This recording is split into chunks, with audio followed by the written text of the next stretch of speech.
ब्रह्मांड का महान केंद्रीय तथ्य अनंत जीवन और शक्ति की आत्मा है जो सभी के पीछे है, सभी को चेतन करती है और सभी में और उनके माध्यम से स्वयं को प्रकट करती है। यह जीवन का स्वयंभू सिद्धांत है जिससे सब कुछ आया है, और न केवल जिससे सब कुछ आया है बल्कि जिससे सब कुछ लगातार आ रहा है।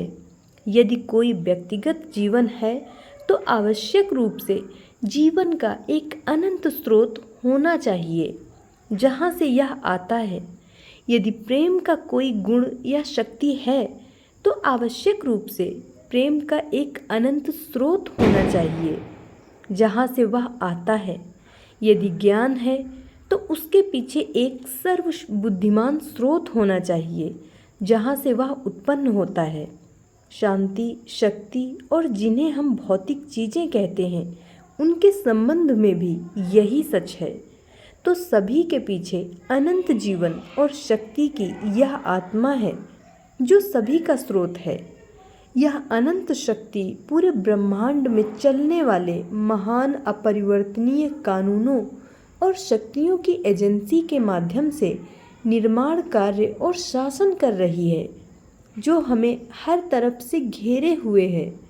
हमारे रोज़मर्रा के जीवन का प्रत्येक कार्य इन्हीं महान कानूनों और शक्तियों द्वारा संचालित होता है।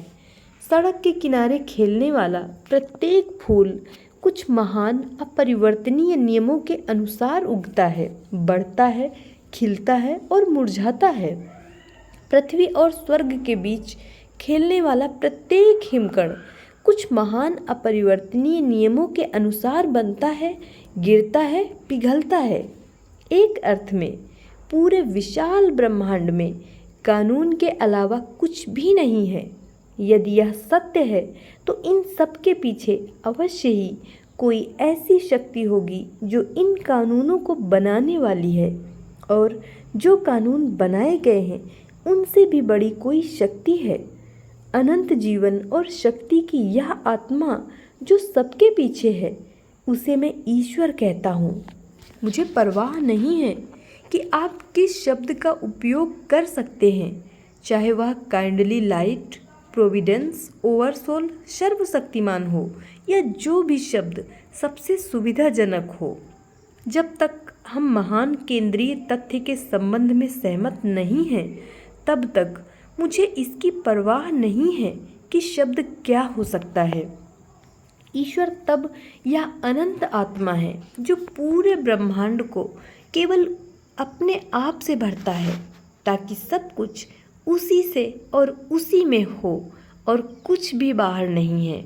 वास्तव में और सच्चाई में तो हम उसी में रहते हैं, चलते हैं और हमारा अस्तित्व है। वह हमारे जीवन का प्राण है, स्वयं हमारा जीवन है। हमने प्राप्त किया है, हम लगातार उससे अपना जीवन प्राप्त कर रहे हैं।